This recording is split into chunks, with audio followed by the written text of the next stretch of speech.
Welcome back to Bennett's Bike Social. I'm Michael Mann, and this is episode 22 of our Better Riding series, powered by Honda Motorcycles UK.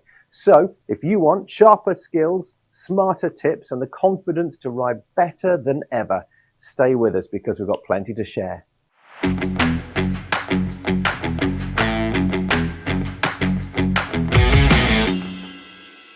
But don't just take my word for it, because back again is our expert coach, Mark McVeigh. He's an ex-MotoGP engineer, founder of a riding academy with 20 years experience, and he's the mind behind the Moto DNA rider training tech. Mark has helped over 10,000 riders become smarter, safer, and more confident too. Let's meet him now. G'day, Michael. How are you going there? Hello, matey. I'm fine. Thanks for asking. Are you okay? Yeah, not too bad, thanks. I was getting a bit of FOMO seeing you wandering around MC Live there, but anyway, we'll be there next year, I'm sure. Plenty of new bikes for 2026. Yeah. Have you on anything? Yeah, listen, I really loved Honda's concept, that triple. Yeah, that looks really cool. As the engineer in me was getting weak at the knees. Electric compressor, isn't it? V3 900. Yeah, it looks really, really impressive. Cool. Let's not digress. What are we learning about today, Mr. McVeigh? Well, we're going to explore off-roading and does it make you a better road rider? So as usual, we're kind of working reverse here. And the first thing to look at is, the kind of problem we're trying to solve. And, we love our data and our stats, but, and, the single vehicle loss of control crashes, especially on the curves, that's what we're looking at here. And you can see here that, 25% the road was not clean. So that's really important to kind of understand that a little bit, and that does cause problems. So, the exact data can vary depending on the country and the study, etc. But one thing is for sure, these stats are a big problem. And, because the unexpected road surface changes can be an issue. It can be rain, it can be oil, there's shiny bitumen overbanding, leaves, gravel, whatever. And if the bike's committed to a lane mid-corner, that's kind of definitely when you don't want it. So having some type of off-road experience we're going to explore, well, can that help us in that situation? Do you have any experience, Mark, of I don't know, crashing, for example? Yes, I do. Unfortunately, I mean, yeah, this surface thing is especially poignant for me. I mean, I was 17 years old, so long time ago, but I was on a wet, dark corner, literally 2 minutes from my house, and I was taking it easy, or so I thought, and basically my front tire just slipped out, and I slid across the road into an oncoming car, and I was very lucky because I kind of went into the front wheel of the car, and the driver, I was lucky because the driver was paying attention, and he was on the brakes and almost stopped when I hit him. If I had hit the front of the car, it might have been a different story, but it all happened in a second. 1 second I was on the bike, the next second I was on the ground with 2 broken legs and a written off bike. And, I learned many lessons. That bike was on finance and it was written off. So that was very painful lessons for a teenager. But, I got out of the hospital, and while I was still on the crutches, I went back to that scene. I'm trying to understand, how the heck did this happen? And there were strips of shiny overbanding on the tarmac. And yeah, it was like ice when it was wet. So yeah, there's a bit of a conversation with the roads people, let's say. And it happens so quickly, doesn't it? And in a split second, you're down. And we spoke, didn't we, a couple of episodes ago? I had a similar experience on an Africa Twin. I came around the corner, I went to overtake, and I just, and then the next thing you know, you're on the floor, and it's, thinking, what on earth happened? Why on earth am I on the floor? And you think, well, okay, well, it was a wet road, and there were some white lines, and there was some cat's eyes, and maybe that combination. But so you're obviously you're in that situation, your off-road experience didn't help you. Listen, it may have, but I didn't actually start riding off-road until I came to Australia, and that was, many years later in my 20s. But you're right, that off-road terrain, it's like it constantly shifts, and it forces riders to manage slides, adjust your balance and kind of stay relaxed when the traction changes. And not to say that it would have saved me that night, but, it does build instinctive reactions, keeping loose on the bars and modulating those inputs, and more importantly, allowing the bike to move beneath you without panicking. Yeah, so on the road, these instincts can, help the rider stay calm and avoid that survival reaction, when the tire slips, rather than grabbing the brakes.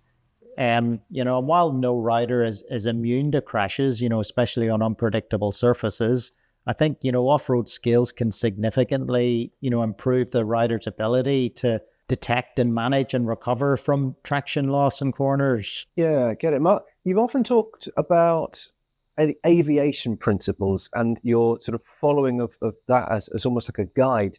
Is this relevant here? Does off-road fit in those principles too? The whole training program that we have, the riding system, is based on aviation principles. Pilots don't rise to the occasion. If you like, they fall back to their level of training. So, in aviation, pilots rehearse, accident scenarios in simulators hundreds of times until the response becomes kind of automatic, intuitive, and calm. But in motorcycling, we do the 20 hours to get your license, and then you're left to, try and figure it out on the road. So, if that was a pilot situation, it's like, training them by sending them out into a storm, which is pretty crazy. So, whether it's motocross, enduro, or trials, the dirt can teach you things that you can't learn on the road alone, and more, in a controlled environment. Well, you've got a school, haven't you? Do you teach off-road riding now or adventure riding at your school? Yeah, yep, we do. So, and it's a really interesting point because, we're seeing a kind of influx of, older riders with no off-road experience coming into adventure riding. And, they're on these, quarter of a ton, rhinos, but they don't have the fundamental sort of balance developed from, BMX childhood. And you can see one of the riders here, and if we kind of play that back a bit, you'll see in the videos that we play, you move around on the bike to try and catch the slide. But, this rider's kind of coming down and just hits a bit of clay there, just a bit of a bump, but doesn't really react at all. And falls off the side of the bike, So we're seeing this heaps, as soon as the surface changes from grippy tarmac, the feel, on the control of your bike is so important, So riding off-road, it's kind of like, turning the volume up on the feedback signals, if you like. And, if you look at mountain biking, for example, the surface is constantly changing. And if we stop this reel here, you can see, this is actually a slide. So you can, on the front, so the back tire's in line and the front's, crossed up. But, it slides underneath you, and you manage to catch that, all these little kind of micro slides. The handlebars are kind of alive all the time. So that just builds, you can sense the grip levels, the bike's communicating to you, you're controlling those slides, if that makes sense, especially the front. That's like a road rider's kind of worst nightmare, And, in reality, slides happen all the time, just in small, manageable doses, like sometimes, painted white lines, etc. But if we go to the next kind of level of, of off-road, was kind of more like the enduro, that's, that levels you up from the mountain biking. So you're really kind of, you've got throttle and clutch and traction and so forth, so you're kind of normalizing those, and instead of freezing up, you just, managing those slides. So if we play that one back a little bit, we can kind of analyze this a little bit, and you can see, the bike has a center of mass, and then the rider has a center of mass. So you can see the difference, where the rider's center of mass is off the side of the bike, if that makes sense. And this is all happening, not 100 times a second, but, regularly. And then you can see, the back tire slid out in this one. And then, the rider's kind of moving to the side to catch that at it as well. And then the other thing to talk about is the core. That we spoke about that a lot in the, body position, better rider series. And you can see here, I actually have very little load on my arms. And because on your boot, you're holding onto the side of the bike, and on this bike, there's actually little pucks. They're called steg pegs. So you kind of jam your legs in there to support, your weight. So the whole bottom end of your body's kind of jammed in there, and then your core's engaged, and that supports your upper body. So it kind of leaves it loose, to manage the bike and the slides, if that makes sense.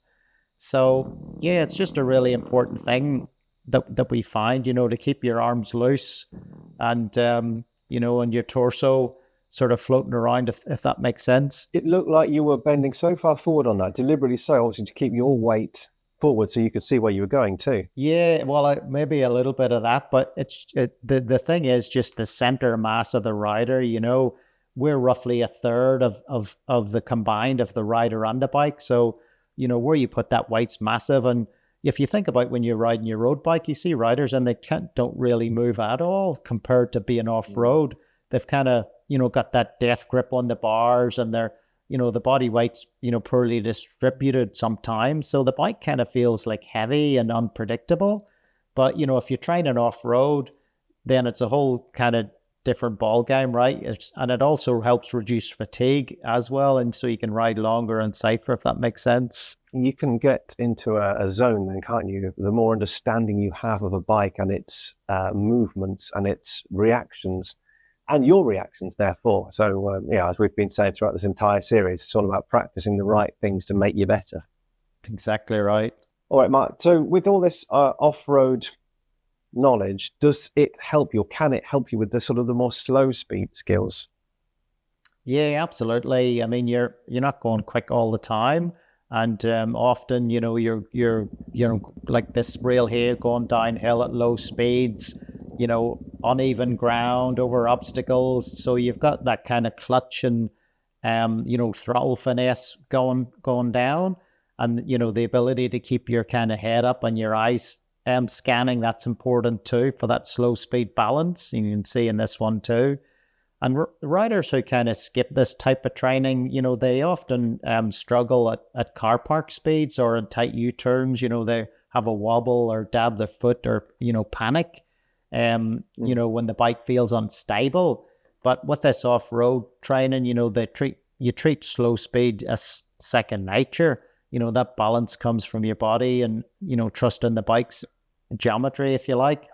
And I had a light bulb moment about this one time, and I was a motorbike coach at the time, but it was in the early days. But I had one of my former coaches was actually Troy Bayliss, a world superbike champion, and when he retired, he came back to Australia, and he's running flat track events, and I remember going there, and and Troy was riding through this gate like out of the race paddock, if you like, on the track. And I just remember the gate was like barely wide enough to walk through, yet he kind of was like, slower than walking pace, and just rode the bike through there, like the slow speed control, just like, almost like jumped out of me. And I remember my brain going, wow, how's he doing that? So I really paid attention to, clutch in the friction zone, rear brake, and somebody that goes so quick, Troy Bayliss, he can ride slow as well. You're right. You used the word finesse earlier on. I mean, it is, doesn't it? So you're balancing clutch, a degree of power if it's required, or depending on the bike you're on, and then rear brake, and then your body weight moving it around too. I remember I went to the Dave Thorpe School years ago, 2016, I think it was. And I remember when it used to be based in Wales, I remember going downhill. They were trying to teach us this downhill section. I'm not very good off-road, not particularly confident.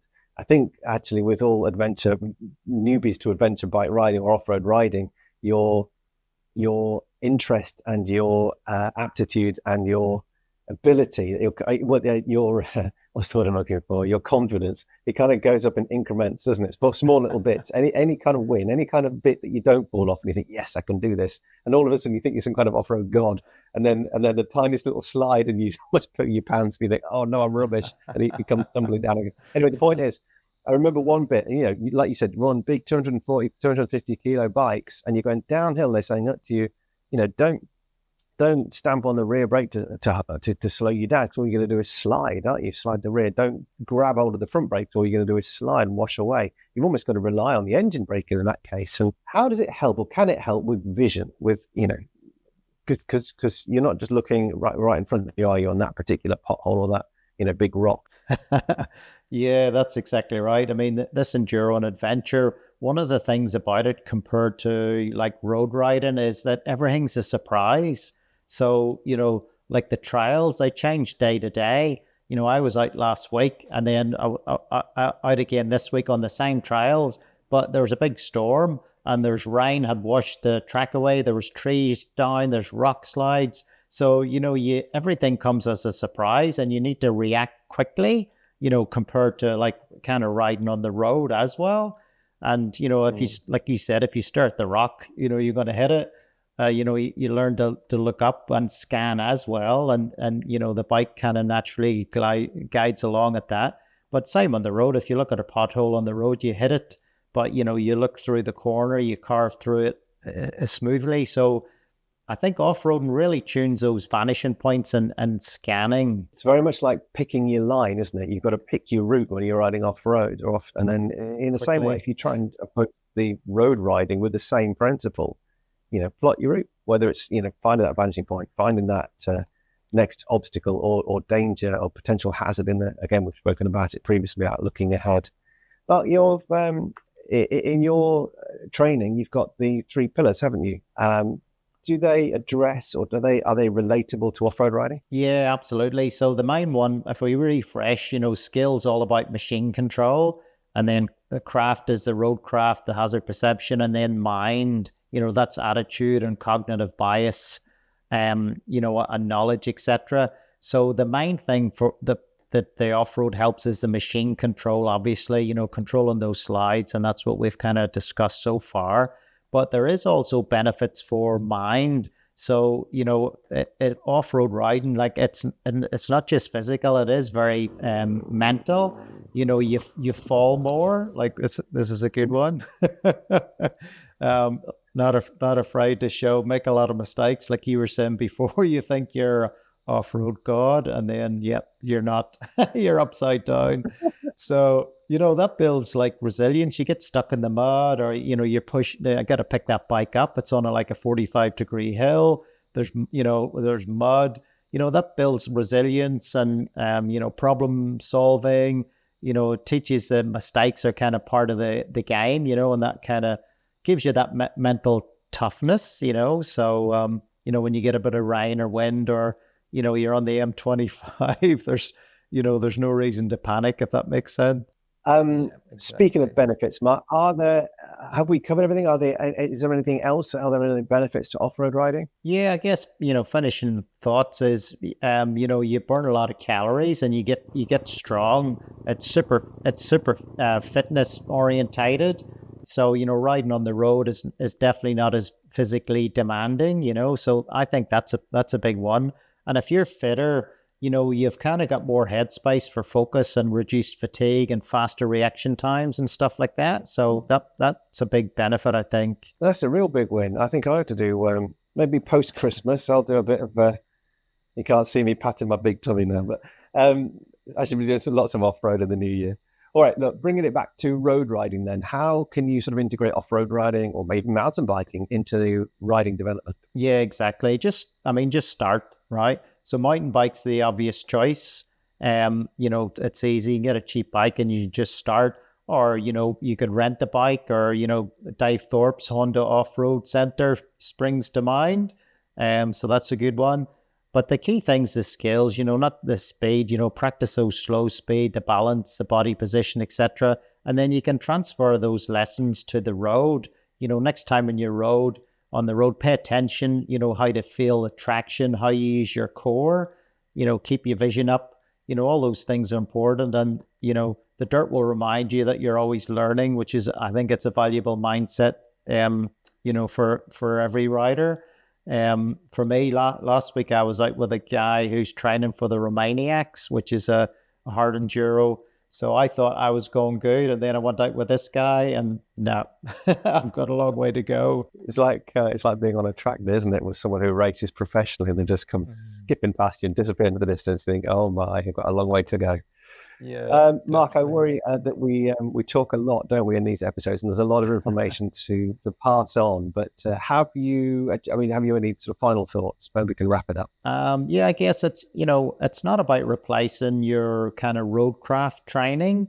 I think it's about enhancing it.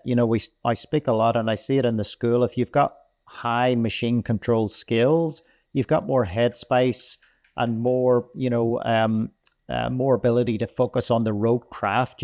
That's a really important thing. So I know, like in the UK, there's a big focus on road craft and not so much on the machine skills, but practicing and feeling the control and the confidence, it makes you more relaxed and ultimately safer when you're back on the road. And when we see at the school, every time we see a rider that comes from the dirt, we can spot it, pretty much straight away. They're not fighting the bike. And, when that surface changes, when the tires slip, when the unexpected happens, you'll already know what to do intuitively, which is the key takeaway, I think. So the answer is yes. Off-road riding does make you a better road rider. Yes, Mark, what's coming up next? Yeah, the next one, episode 23, and this is about group riding myths, which is, really, really important, actually. I think, I see a lot of people out riding together and they're riding too closely, and there's been a bunch of crashes, group rider crashes with like a car hitting a rider, but because all the riders are so close, it's wiping out all the riders in the group.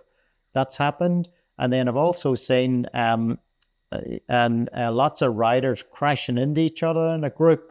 So it's just kind of getting a bit crazy. So we just want to dive into this and really just explore the myths and how you should ride in a group. And, even for me, I'm wouldn't say terrified, but I'd rather be on the track, with my knee down on the, rather than on the road with a group of people I don't know. So yeah, we're having a little bit of a break. That's important to note too. So that episode will be published in January. I expect we're going to be talking a lot about sort of target fixation and communication before you even set off, or just giving yourself plenty of space. But I shall look forward to that one. No plot spoilers in the meantime. Mark, thank you for your time, your expertise, and your input. And have a good break, and we'll see you next time. No worries, Michael. Thank you. Talk soon. Fab. Also, massive thank you to Honda Motorcycles UK for helping us out and make this series. It's all good stuff. All of the episodes are on our YouTube channel and a playlist. They're also on the Honda Motorcycles website under the engine room section. In the meantime, once you've checked out all of the other Better Riding episodes, I've got 3 other places of interest to let you know about. Firstly, search for Bennetts Bike Club. I know the first rule of Bike Club shouldn't be to talk about Bike Club, but in this case it is. Do talk about Bike Club. Tell everyone, tell all your friends. It's a social media site that we've built for us riders. It's full of actual experts, as well as us, to answer any motorcycle related questions that you've got, or just to share your photos and do all the usual social media type things. A similar offering can be found in the more traditional form on our Facebook group. It's a private group. It's about 10,000 riders in there at the moment, and it's called Bennetts BikeSocial, as you'd imagine. And then finally, BikeSocial membership. If you're not yet a member, why on earth not? I've just looked on the website, 239 different motorcycle-related apparel, clothing, training discounts. To search for BikeSocial membership. It is free to be a member if you insure your bike directly with Bennetts. If you don't, or even if you don't ride a bike, you can still make most of the membership benefits, but it'll cost you £6 a month or £60 a year. Thank you for making it this far. Thank you for being with us, and we'll see you next time. Honda Motorcycles are supporting this series because safety is one of their key business pillars, and their quest for safety inspires their innovations in products, technology, and education, which is why they're committed to achieving 0 traffic fatalities involving Honda mobility products worldwide by 2050.